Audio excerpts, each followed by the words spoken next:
On tonight's World Insight, DPRK leader Kim Jong Un and U.S. President Donald Trump signed a document on the complete denuclearization of the Korean Peninsula. Could this indeed be the harbinger of lasting peace in Northeast Asia? Neighbors around the peninsula, including China, heave a sigh of relief over the summit, welcoming progress in denuclearization talks. How upbeat are regional players about the outcome of the meeting? And we get up close with a prominent American investor who weighs in on the summit, including business prospects for the DPRK.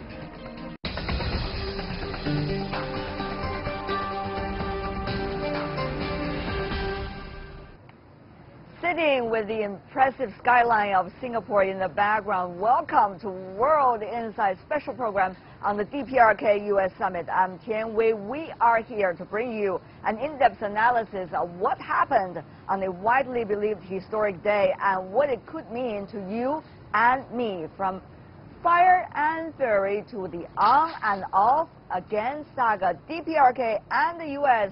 on Tuesday finally signed a historic document. At least both sides said so.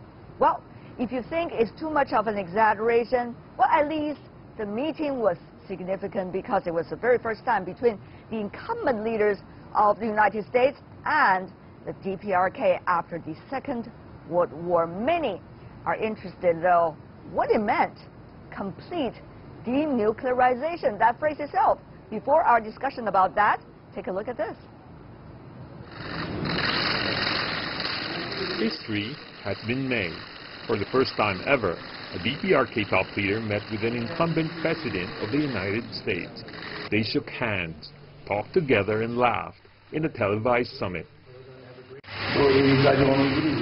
The old prejudices and practices worked as obstacles on our way forward, but we overcame all of them and we are here today.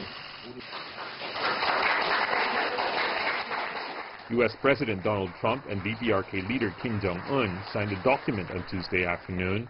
In a joint statement, the U.S. and the DPRK have agreed to establish new relations in accordance with the desire of the peoples of the two countries. The two countries will join efforts to build a lasting and stable peace regime on the Korean Peninsula.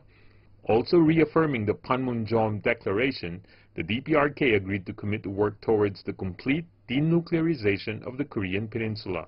Meanwhile, Washington and Pyongyang will commit to recovering the remains of prisoners of war and those missing in action, including the immediate repatriation of those already identified. We're prepared to start a new history, and we're ready to write a new chapter between our nations.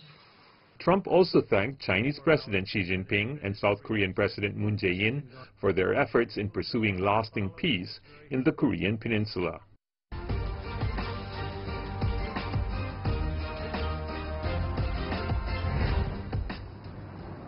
So, was the Kim-Trump summit everything is cracked up to be? Let's ask our panelists. With me, we have Mr. Yu Jin-tan, an associate professor at the Singapore Management University. Welcome, sir. And also joining us here in our special studio in Singapore, Dr. Na Liang Tuang, who is a research fellow from the Military Studies Program, Institute of Defense and Strategic Studies. Welcome to both of you. Thank you very much. I want to start with you, Dr. Na. Very briefly, what does it mean, as President Trump claimed on Tuesday, that the United States is likely to stop its joint military exercise with South Korea as a result of this document being signed between DPRK and the U.S.? Well, if you take Trump's words literally, or you take Trump's words at face value, what is implied, what the implication is that the roughly three large military exercises that the United States holds with its South Korean allies would be shelved, or in his words, permanently cancelled if he wants to scrap these so-called war games. Fundamentally, however, what you're looking at is a weakening of combat readiness or operational readiness of the U.S. to operate with the South Koreans and for the South Koreans to cooperate with the United States in any military contingency. But interestingly, we see the South Korean President, Mr. Moon Jae-in, put out his statement saying he's very excited about the result of this historic meeting and also the document itself. Obviously, the South Koreans are not as concerned as Dr. Na is. Mr. Tan. I think the South Koreans are still digesting, the implications. I'm sure the president has already digested it. Well, I think when you look at the cancellation of, the war games, I think that's a significant concession that is given. We don't know whether it was done unilaterally, but I think, it in a way suggests that, Mr. Kim had his way, and that Trump perhaps gave away too much. So I think it remains to be seen. I suppose, President Moon wants to be optimistic. He has to because, they are right under the firing line. But I think it really, the test of the real test, lies with what happens after this agreement. Well, of course, what happened after this agreement is always more important than what is being said in this agreement. Definitely. Having said that, though, Mr. Trump didn't say scrap up the sanctions against the DPRK. So what are we talking about? We are talking about the stopping of the joint military exercise, but there's no impetus to make DPRK move forward on the development path. Well, but at the very least, Chairman Kim is able to walk away from the meeting and tell his constituents or tell his elites or tell his senior governmental advisors that, hey, look, at the very least, I have been able to get one major concession from Trump, which is the scrapping of the perennial military exercises. These military exercises, which seem to cause North Korea a lot of anxiety when they are launched and when they are conducted. So at the very least, is able to get something, which is a lot better than getting nothing. Right. Of course, at this point, you also heard from the DPRK side, Mr. Kim himself, that DPRK destroyed one of those missile engine test sites, even though it's very hard to verify. Mr. Tan, is this some kind of give and take? Will this kind of give and take be stable in a way?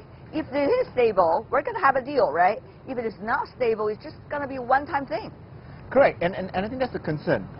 So what was really curious was why some of these so-called agreements, or understanding was not put into the agreement. I think, when you talk about the denuclearization, given that this was something to discuss for months, I thought it was important to put in some timelines, what are some of the expectations, because in many ways, the language of the agreement that was signed today is no different, from the other agreements that were signed over the last 20, 30 years. Which exactly are you referring to? Well, the framework agreement, as well as the 1992 agreement. So I fear that in the end, we are just going through the same motion. Yes, what is different this time is that it is a top-down approach, right? Previous approaches to trying to deal with the issue of nuclear weapons was bottom-up. Right.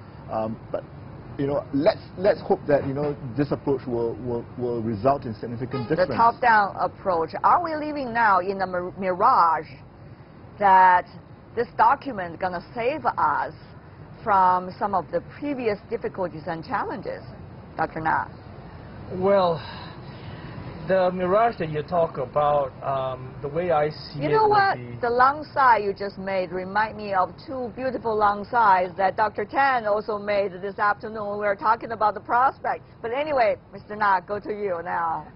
The thing is this, if you look at North Korea's negotiating pattern, what they usually do is a coercive negotiating cycle. First they act friendly, they strike up a bargain, and then subsequently a couple of months or even 1 or 2 years down the road, they become hostile again. They practice antagonistic politics, they practice antagonistic policies, and then everything resets back to square one. The hostility starts up again, the disagreement starts up again, and yeah. So if you're talking about a mirage, then it would fit in with previous North Korean international behavior with regards to their nuclear program. The DPRK side would argue with probably it is the other side that has been having problems because they have not been implementing what they have promised. Is this just one-sided thing, or actually two sides has to be responsible? After all, the U.S. withdrew from the Iran nuclear deal. You are right. Both sides, for every agreement, I mean, you can't have one hand doing clapping. Both hands, you have to have two hands in order to clap. Okay. All right. Very interesting there. Dr. Tan, so at the end of the day, 1 to 100, where is this document? Well, I want to be optimistic. I think it's important for world peace. Is it wishful thinking or is it optimistic? Those are two different things. Yes. I think it's too early to say, but more specifically to your question, I would give it a 51 at this point in time. Okay. Well, that's a safe number, I would say. Passing grade, but I think there's still a lot of room to go, if you want to move up to 80 or 90, because I think that would be something that would be more lasting. What about you, Dr. Na? 100, 1 to 100. I'd give it about a 40. Until I start to see any concrete moves being made, then I'll think about 60 or 70. Concrete moves being made by both sides, I would assume? Yes, of course. Right. Of course, shutting down the missile test site doesn't quite count in my books, because they can build another one. What about the U.S. side? Well, for the Americans, if Trump is good, if President Trump is good to his word, and we see the next two military exercises being cancelled or postponed, then that would be something. All right. Thank you so much for now. Dr. Na Liang Tuan, stay with us, and Mr. Eugene Tan, thank you for joining us throughout the day. Thank you. Thank you. And later on, we will have another discussion on this summit. Please stay tuned. Before that, let's take a look at the summit reactions of regional players. The groundbreaking summit between DPRK leader Kim Jong Un and U.S. President Donald Trump was a spectacle that could pave the way for lasting peace in the Korean Peninsula. Chinese Foreign Minister and State Councilor Wang Yi said on Tuesday that China welcomes the meeting between Mr. Trump and Kim Jong Un in Singapore. 美国和朝鲜两个国家相互对立，甚至是敌对了多达 The United States and DPRK, these two countries have been opposing each other, or even hostile to each other, for more than half a century. Today, that the two countries' highest leaders can sit together and have equal talks has very important and positive meaning, and is making history. China, of course, welcomes and supports this, because this is exactly the goal we have hoped for and have been working for. South Korean President Moon Jae-in also paid close attention. He watched the televised summit and held his breath, wishing for a successful one. I spent a sleepless night. I, along with our people, sincerely hope that it will be a successful summit that will open a new era of complete denuclearization, peace, and a new relationship between South Korea, the DPRK, and the United States. Japanese Prime Minister Shinzo Abe also welcomed the joint statement signed by Trump and Kim Jong Un. I welcome the US DPRK summit as a step forward towards a comprehensive resolution of the issues surrounding the DPRK, because it confirmed leader Kim Jong Un's will to commit to complete denuclearization of the Korean Peninsula. Singaporeans were very excited that the Trump-Kim summit was held in their city-state. Singapore's Prime Minister said in the run-up to the summit that the cost for the meeting was around $15 million. Although the breakthrough made at the summit was just the start of a diplomatic process, it could bring lasting change to the security landscape of Northeast Asia.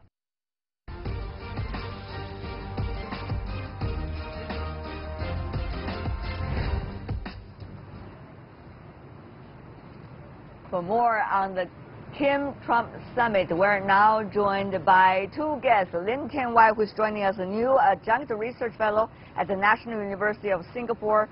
Mr. Lim, it's good to see you in Singapore, finally. It's good to see you too, finally, in person. In person, indeed. And also Dr. Na Liang Tuan that we had earlier in our discussion. So, gentlemen, now let's not just focus on the document itself, but rather what would they mean for the regional players? Let me start from China. Mr. Lim, the Chinese Foreign Minister, who's also the State Councilor, Wang Yi, has been talking about China's way of looking at it. China congratulated, support denuclearization. However, Mr. Wang also cautioned concrete steps should be taken about the plan for denuclearization and about plan for the peace mechanism on the Korean Peninsula. How far are we from the concrete steps? I think the concrete steps were laid out by President Trump. First, sending a team over led by Mike Pompeo, and then followed by some kind of verification, a combination of international with American experts, followed by a kind of a verification of the mechanisms of testing the missiles itself. Then there will be some form of agreement on denuclearization, CVID, followed by a peace treaty, and in comes the economic incentives. If everything goes well, that would be the procedure. When I'm listening to you, Mr. Lim, everything has been figured out. That's so wonderful, and yet the reality usually is not. For example, there are technical details related to denuclearization that takes time, and it also takes time for verification. You see earlier with the verification process, it takes months and hundreds of experts on the ground, both domestic and international. So Dr. Na, here is the thing. If things are not going parallel, we're going to see a very long process. Meanwhile, during this very long process, a lot of nuances could happen. As before, this has been 25 years. So how are we going to make sure the previous mistakes are not going to be repeated once again? Well, the best thing that I would... Sorry I put all of these hard questions to you guys, but this is really the time that not only celebration, but to think about the real thing. Well, the best thing that I would advise to make sure that this denuclearization negotiations do not run afoul of changes in political system would be to have it signed into law as a treaty, which means that the United States Congress has to actually approve this and to formalize it, so that in the event that President Trump is not elected to a second term, the next president cannot say, I disagree with what President Trump did, I disagree with what the former president did, I am abrogating the agreement, I'm canceling it, I'm scrapping it, Mr. stuff Na, like that. are you living in another world? I mean, if you look at the relations the current White House has with Capitol Hill, it is not an easy job, what you have just said, to put it into the legislation. In fact, there are a lot of critics of President Trump. The reason why President Trump is so upbeat about this is because he's trying to create a stir, saying, see, my decision is doing well. But what about that? How would the DPRK get the guarantee, and how would really the so-called concrete action be taken? I think Mrs. Trump has laid out the mechanics of the verification process. He mentioned two criteria, mechanical and physical. And he also says that the stage, the stage of verification has to come to a point where the process is irreversible and nuclear devices are no longer usable. That is the time where he says sanctions will be lifted. Now, he has to sell this plan to U.S. Congress, to his rivals, as well as people outside the U.S., to China, to Japan, and also to Seoul. Probably you could argue to DPRK as well, because it's a very abstract document they signed today. That's right. And all sides could think about phrases interpreting and so many different ways. That's the reason why he said that even before he leaves, or on Air Force One, he will make the call to President Moon, to President Xi, and also to Prime Minister Shinzo Abe, whom he says are all his friends. So we can see that he wastes no time in updating the rivals and also the other 6 parties concerned. So I think he's a salesperson, he's a businessman, transactional diplomacy, that's what he's relying on. So he's very a scenario-changing kind of dynamic guy. So it remains to be seen whether he will be successful. But we should be patient and watch it and different sides have different assessment about this. Some say, wow, what a show. Others say, wow, what a document. These are two different things going very different directions. What is your judgment? My judgment is that ultimately we should be looking at the document that was agreed and signed upon between President Kim and President Trump and Chairman Kim. My bad, because ultimately it's still a signed document. It has a semi amount of formality to it. and it lays out, at least even in vague terms, what is to be expected for the next steps of the negotiation. So you think the document itself could still be of a very great reference about the action plan? Well, it has moral influence, let's put it this way. Okay, moral influence, is that important anymore these days? I think President Trump's kind of diplomacy is much more transactional in nature. Yes, you did said that. Of course, he is concerned about issues, for example, the MIA POW issue, where he clearly says there was a last-minute item that was inserted into the agenda. It wasn't there before. Right. So you can see that he is concerned about some humanitarian issues, and that's why this was brought up. He also clearly said in the press conference that he's brought up the issue of abductees on behalf of Tokyo. Yeah. So I think he is concerned, but he's very careful to ensure that this does not sort of tip over and ruin the entire negotiations process. So maybe he's trying to practice the art of the deal here. One could tell President Trump has been doing some studies over the days and the weeks and probably months about this very complicated Korean Peninsula nuclear issue. Before we go about this discussion, I do want to ask you, what do you identify as the next move that could lead us to something of the very first stage of planning? Besides just making the trip, what has to be done on that trip? This time it will be technical. The experts will go down with equipment, mechanical, physical inspection, and also specifically what he said, the destruction of the machinery that was used to test missile engines. Right. So it will be very technical from now on. Well, the DPRK side has to agree to let them in. That's another issue, right? Dr. Na, what do you think? That concrete step that will really lead us somewhere, the very first step, what exactly is it? Well, before you can even begin to define what needs to be decommissioned, dismantled, or destroyed, you need a proper accounting. And firstly, you need to allow the International Atomic Energy Agency to come in and have a good look around, which is a very difficult thing for the North to agree to. Sounds so familiar. Remind all of us of the early stages of the six-party talks. But for now, I want to thank both of you, gentlemen, for being with us. Dr. Na Liang Tuang and also Mr. Len Tan Wai. Thank you so much for being with us. All the best. And you're still watching World Insight with me, Tian Wei, as we bring you the latest on the Kim-Trump summit in Singapore. The summit has come to a close with the document, so you want to stay tuned. We'll be back after this.